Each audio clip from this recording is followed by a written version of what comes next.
So the Great White Hope, you know who that is, right? DJT. That's right.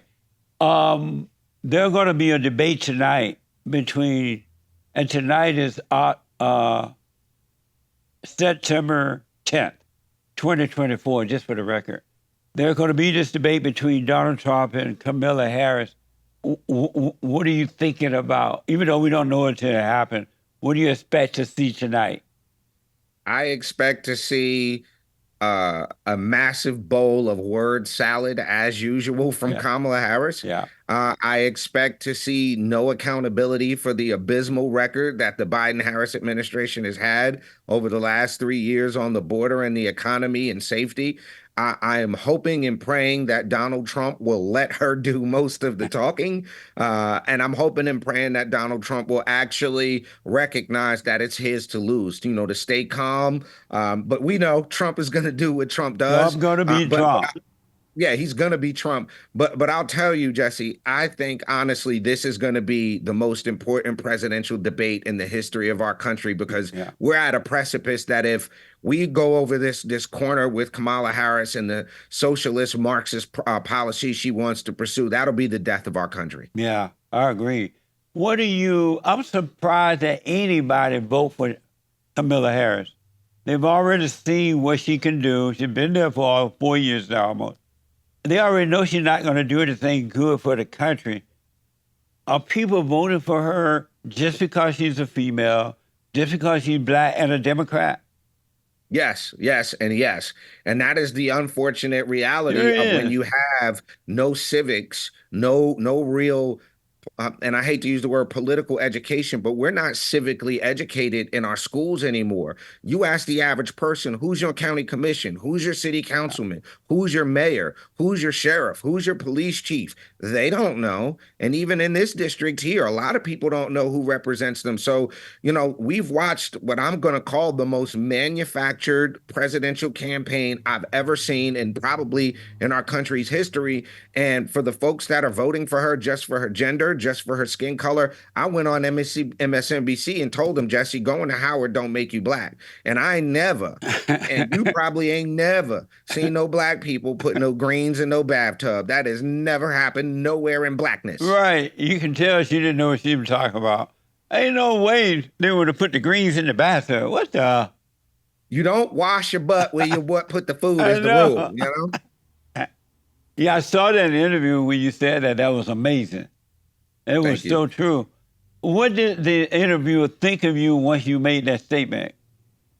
I don't think she was very happy. They cut a lot of that out. There were some answers that, how the media does, they cut out. But one of the things I finished up by saying is that not only does not going to Howard not make you black, going to Howard doesn't make you black. When she had the opportunity to be a benefit to black men, i.e. not keeping them in prison beyond their sentence for cheap labor, i.e. not locking people up for marijuana and then going on the Breakfast Club to laugh about it, she did everything to the opposite. As a matter of fact, people don't realize she actually locked up a black mother for her daughter missing school because the girl had sickle cell anemia. That's not benefit to the black family. That's a detriment to the black family. And that's what Kamala Harris actually stands for. I was surprised to see you on that panel, knowing that the liberal media don't like for black people to tell the truth like that. How did you end up on that panel? I got to give a big shout out to the chairwoman of the Mecklenburg County Republican Party. She called me and said, hey, MSNBC is looking for, mixed race voters. I know you're black and Puerto Rican. Would you like to do it? And I said, I'm going to go. Sure, I'll do it. Amazing. Nice. I didn't know you're black and Puerto Rican. Correct. My mom's side of the family is Puerto Rican. No wonder you look half white. Hey, there you go. Depending on how bright it is, my skin gets a little lighter. Yeah, amazing. I want to know, God did not create women to be leaders. Maybe I shouldn't ask you this as you're running, but I will. God didn't create women to be leaders. And in our country, they are pushing men to the back burner And on both sides, the Democrats, Republicans, the churches, and everybody, and they're pushing men to the back burner and bringing women to the forefront. That's not good for our country. It's not good for the family or anything. What do you think about that, and what should be done about that? So I think a few things. I think in this country we've gotten representation and leadership mixed up. Yeah. I'm all for women representing their community. If they can run for office and represent their community and represent the interest of their community, I'm all for women running and leading their own businesses and being entrepreneurs and things like that. But I think that there is a type of woman that is not suited for that, i.e. Kamala Harris is not suited. Yeah. I can't see her sitting down with serious men like Xi Jinping or Vladimir Putin. Right. That's not going to work. So, I think that we've got to understand that there's a difference between representation and leadership. And I think that we need to stop looking at our congressional representatives as leaders. These are not leaders. These are representatives. You are there to do the will of the people. And I think that's what's gotten us in trouble as far as our politics and our representation goes. Could that be turned around? Could that change where men take over again and fall in place where they should be and lead the way? Could that change? I think so, Jesse, and I think re-electing Donald Trump will be a step in the right direction. I also saw there was recently a story about a bunch of men on the left that went and got tested, and they were surprised to find out they were low testosterone men. I think we've got to get past this idea of toxic masculinity and all of that feminist foolishness, and men have to be men again. Men have to be willing to put their foot down and say, "Here you go and no further. I'm going to lead. This is what we're doing." Yeah. But I think we need to also get more men. And I'm a big proponent of taking our retired military veterans and putting them in the classroom and letting men teach our young men how to be men. Yeah. So I think that's how we get back to that. I'm glad to see you running, especially that you are Black, because in the Black community, the women have literally taken over, especially with help from the Democratic Party and all that. And they are representing the men, and it's just a mess. So it's nice to see a man standing up and running again, especially a conservative man. Well, thank you, Jesse. And look, I've not treated my opponent any different than I would treat if she was a male opponent. I'm calling out her failures to properly represent the people of my district.